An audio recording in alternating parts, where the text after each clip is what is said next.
Hey, it's Mike. I'm messing with music on a whole new level. As many guitarists share the same interests I do, a cello is something that has always been on your wish list, and it's always been on mine. This B grade NS Designs NXTa cello is way out of my price range, but as a B grade, it got into range. And I couldn't resist. I've always wanted to learn to play the cello. Now, when I say learn to play the cello, I don't mean becoming Yo-Yo Ma, right? I just mean making beautiful music come out of a cello and enjoying the sound. Don't you love the sound of a cello? So I'm really looking forward to doing that. And in this video, I'm going to show you all about this NXTa and what its features are and how it works. And I'll give you an idea of what I'm going to be trying to do in the next few episodes to show you how a mediocre guitarist can become a mediocre celloist. How much time does it take? What kind of effort? What do I need to learn? So stick with us. This will be fun, and we'll see you on the other side.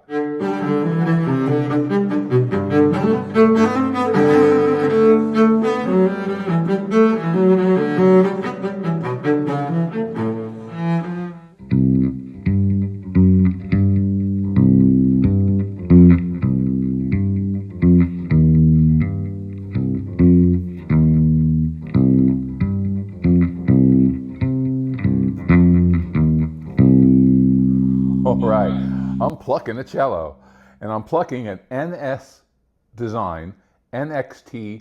The A stands for amplification. This has built-in amplification that we can use. Right now, I'm playing it passively directly through to the amp. I'm picking it up on a AKG microphone that's in front of the speaker, and so you're hearing the true sound that's coming out of the speaker that I'm playing. Let's review some of the things about this. This is a very compact design electric cello. It's made in Czechoslovakia. The frame that comes with it is made in China, as well as the gig bag, which is really nice, and I'll show you a bit about the gig bag. But the designs are very simple, okay? A down switch and an up switch that switches between two sets of piezo crystals, which are under this bridge. The bridge is adjustable, by the way, but the crystals, when in the down position, they're tuned for piezo, they're for Pizzicato. I'm sorry, they're designed for Pizzicato. And when you switch it up, it's ready for the bow. Now, the bow has been the bane of my existence. We will talk more about that. The other controllers, this controller, the center knob, is the tone adjustment, which I leave somewhere in the middle. And if you pull out the tone adjustment knob, you go to amplification. Now, amplification, let's talk about that for a moment, because here's something really remarkable. Ned Steinberger, sorry Ned, I've never met you, but I'm going to call you a genius, has come up with a way that this 1/4-inch plug plugged into the output plug from this cello for 60 seconds, 60 seconds, charges some kind of supercapacitor that then powers the output of the amplification for up to 16 hours of play. How's that possible? It doesn't seem possible, right? It does not seem possible to me. So it is possible, but I thought it was 60, it was a misprint. I tried charging it for 60 minutes. It didn't need 60 minutes, it needed 60 seconds. And once it's charged, you can pull out and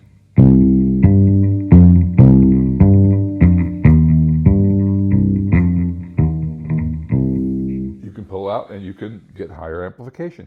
Now, without the amplification, I can go through a device that can amplify it enough to go into my DAW, but going directly into an amp, it doesn't seem to have any problem. This all has to do with preamp, right? So this is some kind of a preamp that is feeding into my amp, and it's got everything it needs to produce sound.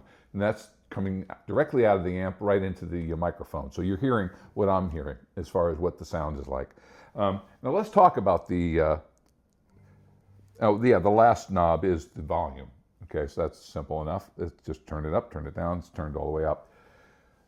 I've said that the bow is the bane of my existence. This bow did not come from NS Design. I bought it separately, got it from Sweetwater. It's a nice bow, I think, but I don't know how to rosin up a bow the first time.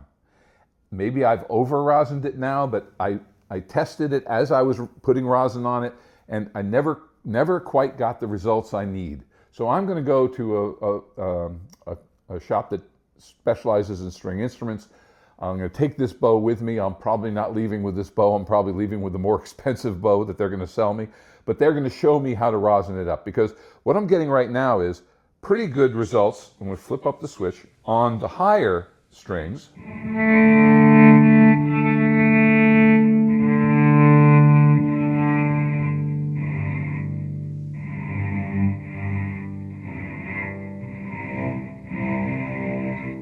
But it's all the bow's fault, and I'll prove it to you. I have this little bow called a Picasso that is for guitars. And I've played around with this on guitars, and it's somewhat satisfying, but not something I really want. Actually, probably talked me into going for a cello. But listen to when I rosin this one up.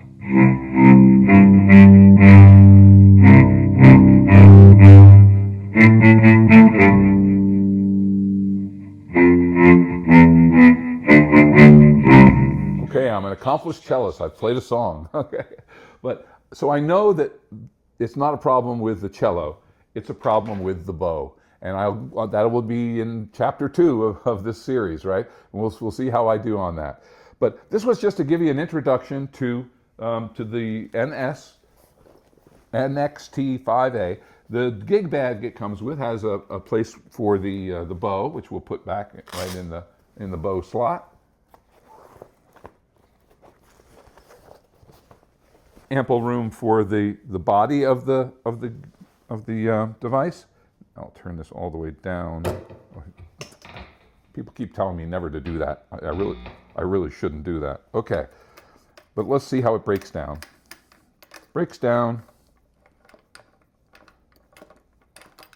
Simple as that. Slide it in.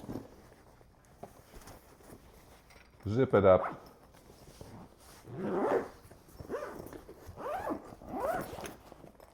Okay.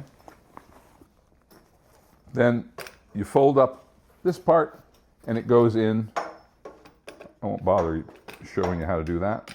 Fold up that part, goes into here.